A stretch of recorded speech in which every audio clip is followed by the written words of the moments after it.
ಅನುದಿನ ಅನುಕ್ಷಣ ಮನೆಯಲ್ಲೂ ಕಲಿಯೋಣ ಕಲಿಕೆಯ ಹೊಸ ಹಾದಿಯಲಿ ಜೊತೆಗೂಡಿ ಹೆಜ್ಜೆಯ ಹಾಕೋಣ ಸಂತಸದಿ ಕಲಿಯೋಣ ನಮ್ಮ ಹೆಮ್ಮೆಯ ಈ ಕ್ಲಾಸಿನಲ್ಲಿ. Yes sir. Yes teacher. Present ma'am. औज़ुबिल्लाहिमिनश्शैतानिर्रजीम बिस्मिल्लाहिर्रहमानिर्रहीम। अज़ीज़ तलबा व तालिबात और हाज़रीन, अस्सलामु अलैकुम व रहमतुल्लाहि बरकातहू। प्यारे बच्चों, अब आज मैं शाहीन ताज माविन मौलिमा GUHPS दौलतपुर संडूर तालुका ज़िला बल्लारी से आज के इस ऑनलाइन क्लास में आपका तमाम अपने दिल की गहराइयों से इस्तकबाल करती हूँ। बच्चों, अब आप ये जान चुके हैं कि मैं आज क्या पढ़ाने आई हूँ। हाँ जी, बिल्कुल सही। तो हमने पिछली क्लास में नज़म हिंदुस्तान को नज़म को जब हम पढ़ा था तो उसकी और एक नशिस्त आज बाकी है, इसको मैं आज मुकम्मल करूँगी।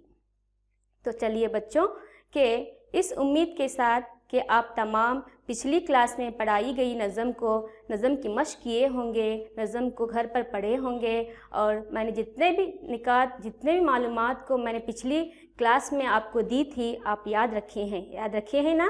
हाँ, चलिए याद करें कि ये पता लगाएं कि आपको पिछली क्लास में पढ़ी गई नज़म याद है या नहीं।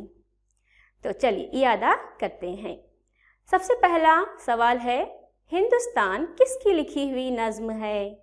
बताइए बच्चों, किसकी लिखी हुई नज़्म है हिंदुस्तान? हाँ, बिल्कुल सही, वेरी गुड, शायर अल्ताफ़ हुसैन हाली। हम पढ़े थे ना। हाँ, शायर अल्ताफ़ हुसैन हाली क्या है? हिंदुस्तान नज़्म को लिखने वाले शायर हैं। वेरी गुड, अच्छा आपको याद है। तो दूसरा सवाल ये रहा आपके स्क्रीन पर। हाँ, हमारे मुल्क में मादनियात के कौन कौन से ख़जाने पाए जाते हैं? सोचिए, बहुत आसान है, आप लोग पढ़े हैं इसके ताल्लुक़ से। हाँ, वेरी गुड, हमारे मुल्क में लोहे, कोयले, सुर्ख पत्थर और संगमरमर जैसे मादनियात पाए जाते हैं। तो चलिए बच्चों, मुझे बहुत खुशी हुई कि आपने सही जवाब दिए। इसका मतलब ये है कि आप लोगों ने घर पर नज़म हिंदुस्तान को पढ़ा है। वेरी गुड, बहुत अच्छे। चलिए, जो हमने पिछली क्लास में चंद हिंदुस्तान नज़म के इब्तिदाई 8 अशआर को हमने पढ़ा था, अब हम अगले 8 अशआर का मुताला आज की इस क्लास में हम करेंगे। चलिए, इससे पहले कि मैं नज़म की शुरुआत करूं, चंद ज़रूरी हिदायत आपको देना चाहती हूं। वो ये है कि वो आप अपने साथ कलम, बयाज़ और अपनी उर्दू किताब निदाए उर्दू को लेकर मेरे साथ बैठ जाइए और मैं यहाँ पर की जाने वाली तमाम सरगर्मियों और मालूमात को अपने बयाज़ों में दर्ज करते जाइए। तो सबसे पहले बच्चों, आप अपने किताबें निकालिए और मैं नज़म को तलफ़्फ़ुज़ के साथ पढ़ने जा रही हूँ और आपसे हिदायत करती हूँ कि आप तमाम भी मेरे साथ बोलते हुए किताबों में देखिएगा।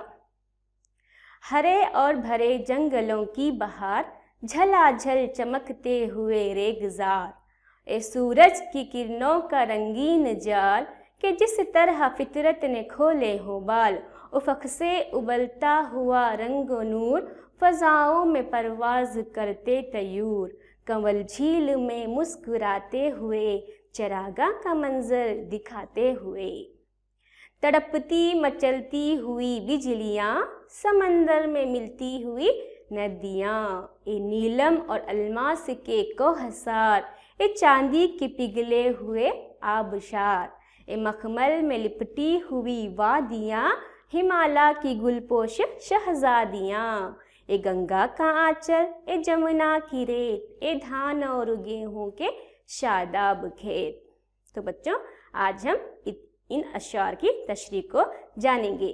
तशरीह को जानने से पहले ज़रूरी है कि हम नए अल्फाज व मानी को जानेंगे, तभी जाकर हमको माने नज़म मुकम्मल तौर पर समझ में आएगी। चलिए, तो अल्फाजो मानी हैं। सबसे पहला है अलमास। अलमास के मानी है हीरा, कीमती पत्थर। दूसरा है नीलम। नीलम के माने हैं नीले रंग का कीमती पत्थर। नीलम के मानी है नीले रंग का कीमती पत्थर, जिसको हम जेवरात बनाने में इस्तेमाल करते हैं, अंगूठियाँ बनाने में उस कीमती पत्थर को हम इस्तेमाल करते हैं। तो तीसरा है झलाझल। झलाझल यानी चमक, रोशनी, जिसको हम रोशनी कहेंगे। चौथा है फितरत। फितरत यानी फितरत के माने हैं कुदरत। चरागा। चरागा चराग की जमा है। चरागा का मतलब है कई चरागों के ज़रिए रोशनी करना।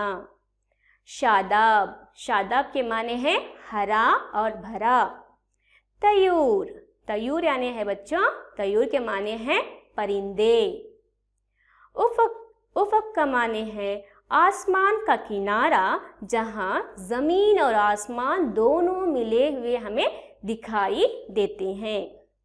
तो चलिए बच्चों, अब हम इसी में मुरक्कब अल्फाज जानेंगे जो आपके निसाबी किताब में दिए गए हैं। मुरक्कब लफ्ज़ यानी दो अल्फाज को मिलकर एक लफ्ज़ का बनने को क्या कहते हैं? मुरक्कब अल्फाज। सबसे पहले है गुलपोश। गुलपोश। गुलपोश के माने हैं बच्चों फूलों से ढका हुआ। क्या है? फूलों से ढका हुआ। दूसरा है रंगो नूर। रंगो नूर यानी बहुत खूबसूरत। रंगो नूर के माने हैं बहुत खूबसूरत। तीसरा है रेगज़ार। रेगज़ार यानी रेत का मैदान। रेगज़ार के माने हैं बच्चों रेत का मैदान।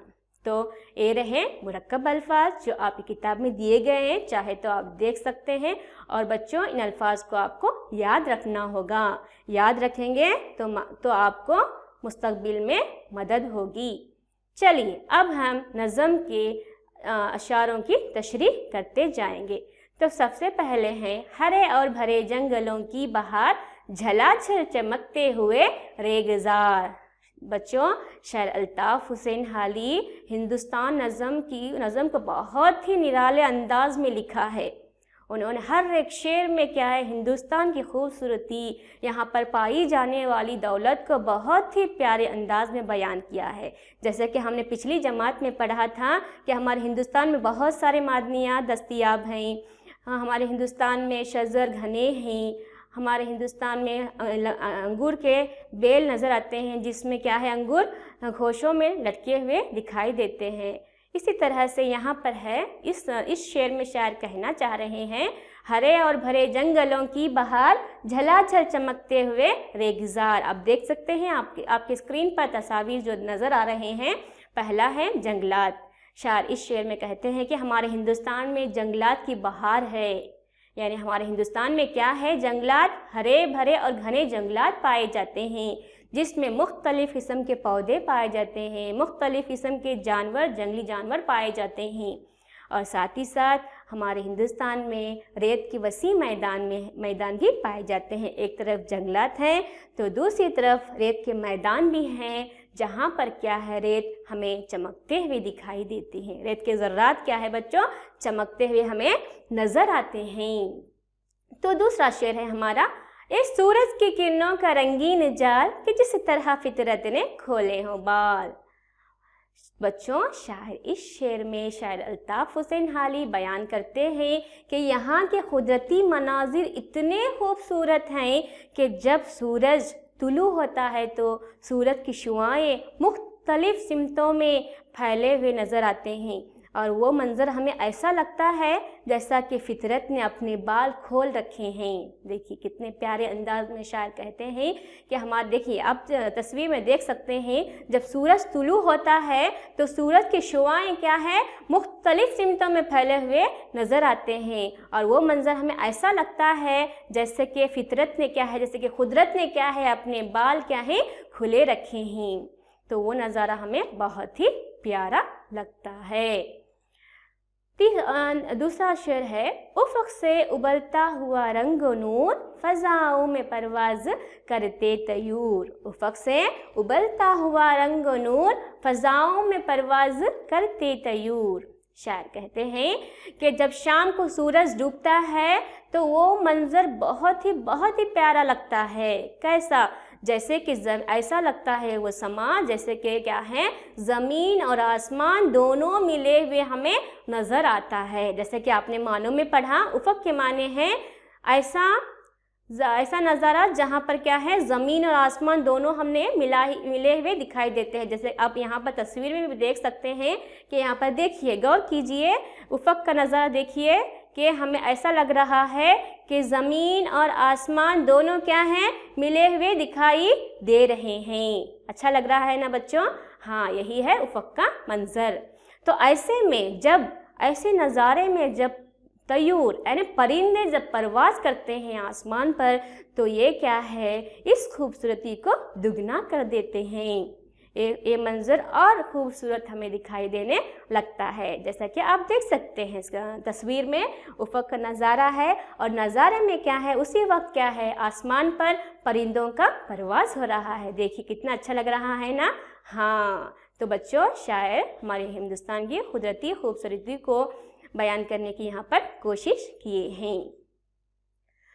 कमल झील में मुस्कुराते हुए चरागाह का मंजर दिखाते हुए। शायर इस शेर में हमारे हिंदुस्तान का कौमी फूल कौन सा है बच्चों?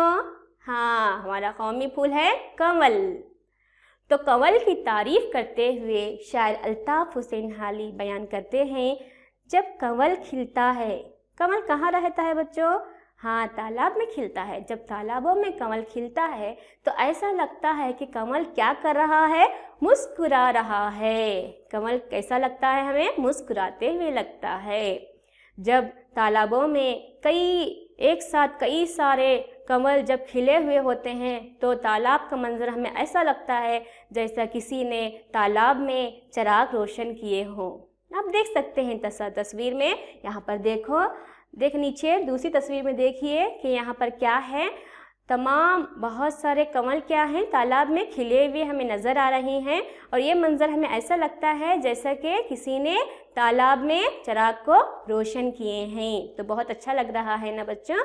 हाँ, अब तड़पती मचलती हुई बिजलियाँ, समंदर में मिलती हुई नदियाँ। शायर कहते हैं कि बारिश के वक्त आसमान में बिजलियों का तड़पना और मचलने का नज़ारा हमें दिखाई देता है, जो बहुत ही अच्छा लगता है। और हमारे मुल्क में बहुत सारी नदियाँ क्या हैं, बहती हैं। और ये नदियाँ क्या है, मुख्तलिफ़ जगहों से बहते हुए आकर एक समंदर में आकर मिलते हैं। और वो जो समंदर में मिलने का जो नज़ारा है वो बहुत ही अच्छा दिखाई देता है। जैसे कि आप देख सकते हैं स्क्रीन पर, यहाँ पर देखो मुख्तलिफ़ जो नदियाँ हैं मुख्तलिफ़ मुकामात से बहते हुए आकर है नहीं समंदर में मिले हुए हैं, जो तारीफ़ के काबिल है। ये नीलम और अलमास के कोहसार, ये चांदी के पिघले हुए आबशार। शायर इस शेर में कहते हैं कि हिंदुस्तान में क्या है, नीलम और अलमास के क्या हैं, ऊंचे ऊंचे चट्टान पाए जाते हैं। यानी नीलम नीले रंग के कीमती पत्थर, अलमास यानी हीरा, जो वो भी एक कीमती पत्थर है। इन कीमती पत्थरों के ऊंचे ऊंचे चट्टानें क्या है, हमारे हिंदुस्तान में पहाड़ पाए जाते हैं। और चांदी के पिघले हुए आबशार, यानी हमारे हिंदुस्तान में ऊंचे ऊंचे पहाड़ों पर से जो आबशार गिरते हैं वो आबशार ऐसे लगते हैं जैसे कि पानी है नहीं, पानी चांदी की शक्ल में नीचे गिरकर बह रहा है। तो वो मंज़र बहुत ही प्यारा लगता है और दूर दराज मुकामात से लोग क्या है, इन आबशारों को देखने के लिए आते हैं, जो कि सयाहों का मरकज़ बने हुए होते हैं। ए मखमल में लिपटी हुई वादियाँ, हिमालय की गुलपोश शहज़ादियाँ। हिंदुस्तान में हरी भरी वादियाँ ऐसा नज़र आती हैं जैसे कि मखमल के कपड़े में लिपेटे हों। मखमल कपड़े में क्या है, इसको लपटी हुए हों। और इस पर हिमालय के पहाड़ पर फूलों का नज़ारा इतना अच्छा लगता है हमें कि हिमालय पर क्या है, गुलपोश शहज़ादियाँ चल फिर रही हों। ए गंगा का आंचल, ए जमुना की रेत, ए धान और गेहूँ के शादाब खेत। आखिर में शायर कहते हैं कि हमारे हिंदुस्तान के जो मशहूर जो दरिया हैं वो हैं दरियाए गंगा और दरियाए जमुना। तो दरियाए गंगा और दरियाए जमुना के किनारे पर क्या है, बहुत सारे धान और गेहूँ के खेत पाए जाते हैं जो हरे भरे सब्ज शादाब हमें नज़र आते हैं। तो बच्चों ये था नज़म तशरीह। अब हम सरगर्मियाँ करेंगे। सबसे पहले सवालात के जवाब देखें कि आपको इतना सबक आपको समझ में आया है या नहीं। सबसे पहला है सवाल, नज़म में शायर ने किन किन फूलों और फलों का जिक्र किया है? बताइए, मैंने अभी भी कहा था। हाँ, नज़म में शायर ने, बताइए। हाँ, नज़म में शायर ने आम और अंगूर जैसे फल और गुल, लाला और यासमी और कंवल जैसे फूलों का जिक्र किया है। Very good. तो दूसरा सवाल है बच्चों आपके स्क्रीन पर, शायर ने नज़म में हिंदुस्तान की किन 2 मशहूर नदियों का जिक्र किया है? अभी थोड़ी देर मैंने कहा। हाँ, सोचिए, बहुत आसान है। हाँ, तो शायर ने दरियाए गंगा और दरियाए जमुना जैसी नदियों का जिक्र किया है। वेरी गुड, बहुत अच्छे। तो आपके स्क्रीन पर रहा ये तीसरा सवाल, ये मखमल की लिपटी हुई वादियाँ, हिमालय की गुलपोश शहजादियाँ। इस शेर का मतलब क्या है बच्चों? हाँ, इस शेर में शायर हिंदुस्तान की खूबसूरती को बयान करते हुए कह रहे हैं कि यहाँ की वादियाँ इतनी हरी भरी सरसब्ज शादाब है जैसे कि इस पर किसी ने मखमल लपेटा गया हो और इस पर फूल बिखरे हुए हों और ऐसा लगता है कि हिमालय की शहजादियाँ हों। समझ में आया बच्चों? तो अब हम दूसरी सरगर्मी करेंगे जो आपकी किताबों में मौजूद हैं। इसमें इन अल्फाज की जिन्स पहचान कर लिखिए। तो आपके सामने आपके स्क्रीन पर एक जदूल दिया गया है जो आपकी किताबों में मौजूद है। तो ये है आबशार, वादी, कोहसार, फितरत, बिजली। आपको क्या करना है? आपको ये करना है कि आपको मुज़क्कर और मुअन्नस की पहचान करते हुए इन अल्फाजों को अलहदा करना है, मुज़क्कर और मुअन्नस में। तो सबसे पहले देखिए बच्चों, आबशार। बताइए, आबशार मुज़क्कर है या मुअन्नस? हाँ, आबशार है मुज़क्कर। वादी, बच्चा बताइए, वादी है मुअन्नस। Very good. कोहसार है मुज़क्कर। फितरत है मुअन्नस। Very good. और आखिर में बच्चा बिजली क्या है बच्चों? पहचानिए, बिजली है मुअन्नस। तो ये रहे जिन्स जो आपको पहचानना था, जो आपकी किताबों में भी दिए गए हैं। तो अगली सरगर्मी हम करेंगे अज़दाद। तो यहाँ पर कुछ अल्फाज दिए गए हैं और आपको उन अल्फाज की ज़िद लिखना है। सबसे पहले है बुलंदी। तो बताइए, बुलंदी का ज़िद क्या है? बुलंदी का ज़िद है पस्ती। बुलंदी, पस्ती। तो दूसरा है सफाई का क्या है ज़िद? सफाई, गंदगी। गुल का मतलब है फूल का क्या है ज़िद? हाँ, फूल का है खार यानी कांटा। तो बहार का ज़िद है खज़ा। कुदरती, मसनवी। कुदरती का ज़िद है मसनवी। तो बच्चों ये रहे अज़दाद। अब हम वाहिद जमा देखेंगे। सबसे पहले है वादी, बाग, तयूर, खजीना, चट्टान, किरण। तो आपको इन अल्फाज की जमा लिखना है। सबसे पहले वादी की जमा है वादियाँ। बाग, बागात। Very good. तयूर, तायर। खजीना, खजीने। चट्टान की जमा क्या है बच्चों? चट्टाने। बहुत अच्छे। किरणों। तो बच्चों ये रहे वाहिद जमा और आपको नोट करना है और आपकी किताबों में भी है। अब दूसरी सरगर्मी है हमारी, खाली जगह पुर कीजिए। तो आपको सही जवाबात के साथ इन खाली जगहों को पुर करना है। करेंगे ना? हाँ, चलिए। सबसे पहला है कहीं कोयले और डैश की कान। दूसरा है हमारी घटनाएं डैश हैं। तीसरा है हाँ डैश झील में मुस्कुराते हुए। चौथा है फिजा में परवाज करते डैश। और पांचवा है डैश से उबलता हुआ रंगो नूर। तो बताइए, मुझे उम्मीद है कि आप ज़रूर सही जवाब देंगे। तो सबसे पहले जो सवाल है कहीं कोयले और डैश की कान, जवाब क्या होगा बच्चों? हाँ, लोहे, कहीं कोयले और लोहे की कान। दूसरा है हमारी घटाएं गहरबार हैं। जवाब क्या होगा? गहरबार। तीसरा डैश क्या है? डैश झील में मुस्कुराते हुए। झील में कौन मुस्कुराते हैं? कमल। कौन? कंवल झील में मुस्कुराते हुए। चौथा है फजाओं में परवाज करते तयूर। फजाओं में परवाज करते तयूर। तो आज आखिर में है डैश से उबलता हुआ रंगो नूर। डैश कहाँ से उबलता हुआ रंगो नूर? उफक। उफक से उबलता हुआ रंगो नूर।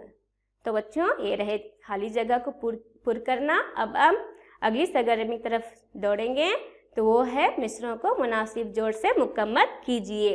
तो यहाँ पर मिसरे दिए गए हैं और आपको ये करना है कि हर एक शेर का सही और मुनासिब जोड़ आपको इंतखाब करते हुए उसके सामने लिखना है। चलिए कीजिए। हाँ, चलिए देखते हैं कि आपने सही जोड़ लगाया है या नहीं। तो सबसे पहला है हमारा ये हिंदुस्तान रश्क खुल्दे बरी, बहुत से खजीने हैं इस खाक में, गुलो लाला व यासमी के अयाग, कमल झील में मुस्कुराते हुए, ए गंगा का आंचल, ए जमुना की रोद। तो देखेंगे कि इनके सही जोड़ क्या हैं।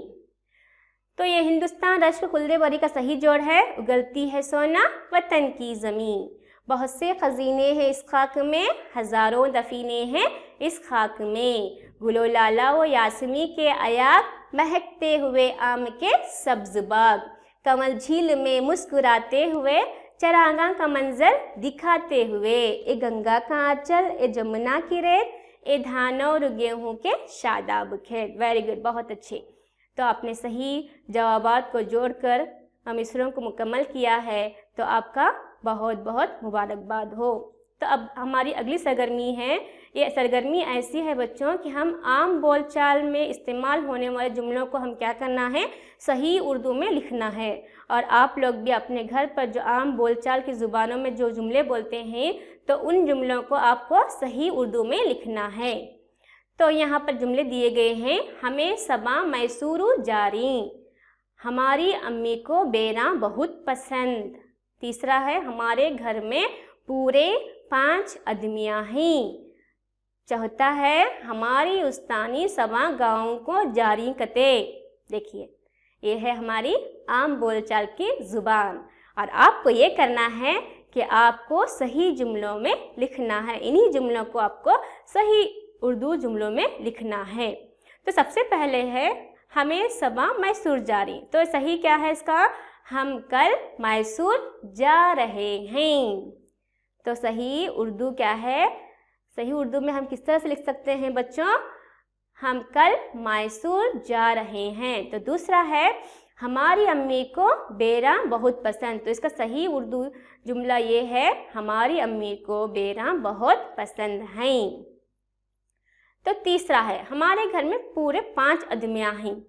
तो इसका सही उर्दू क्या होगा? सही उर्दू जुमला क्या होगा?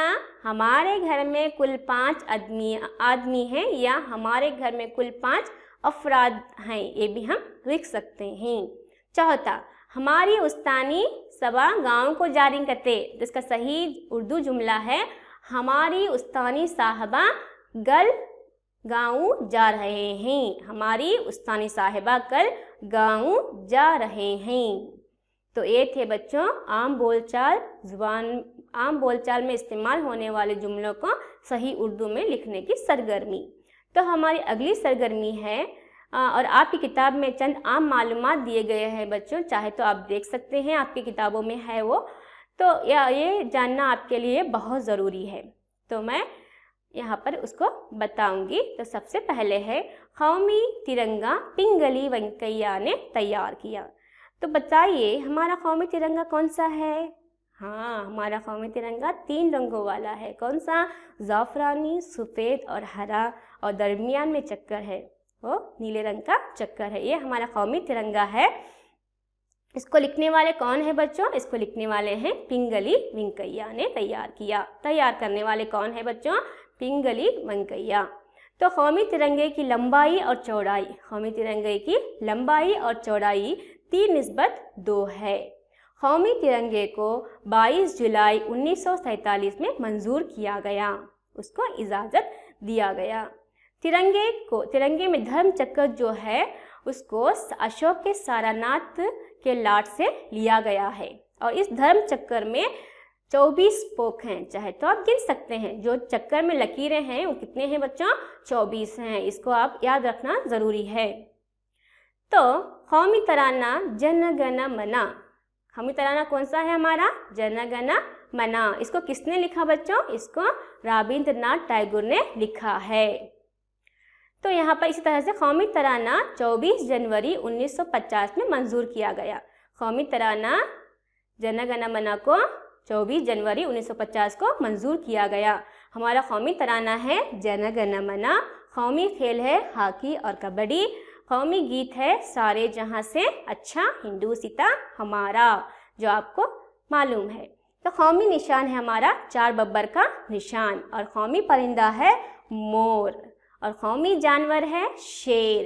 कौमी झंडा है तिरंगा। कौमी फूल मालूम है आपको, मैंने अभी की सबक में कहा, वेरी गुड, कमल। कौमी फूल कौन सा है हमारा? कमल का फूल। और कौमी फल जो सबका पसंदीदा है आम। कौमी फल कौन सा है? आम। तो ये थे बच्चों आम मालूमात जो आपके लिए जानना बेहद ज़रूरी है और ये आपकी किताब में है, आप इसको पढ़कर याद रखिएगा ज़रूर।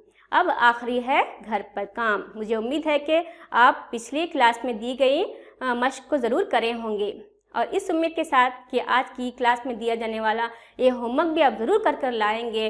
तो मैं आपको ये होमवर्क दे रही हूँ, आपके स्क्रीन पर है। आपको करना, आपके पास एक जदूल दिया गया है और हुर्फ़ों की मदद से ज़्यादा अल्फाज आपको बनाना है।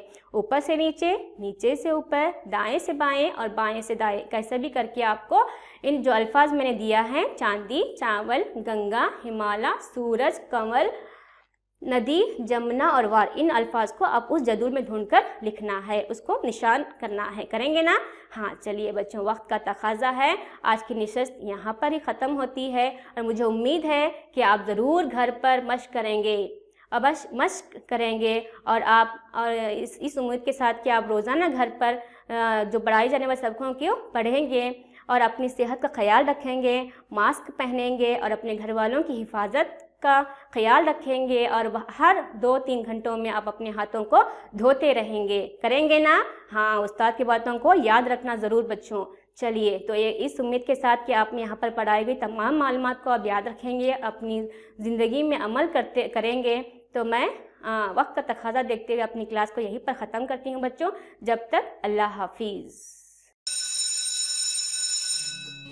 ಅನುದಿನ ಅನುಕ್ಷಣ ಮನೆಯಲ್ಲೂ ಕಲಿಯೋಣ, ಕಲಿಕೆಯ ಹೊಸ ಹಾದಿಯಲಿ ಜೊತೆಗೂಡಿ ಹೆಜ್ಜೆಯ ಹಾಕೋಣ, ಸಂತಸದಿ ಕಲಿಯೋಣ ನಮ್ಮ ಹೆಮ್ಮೆಯ ಈ ಕ್ಲಾಸಿನಲ್ಲಿ. Yes, sir. Yes, teacher. Present, ma'am.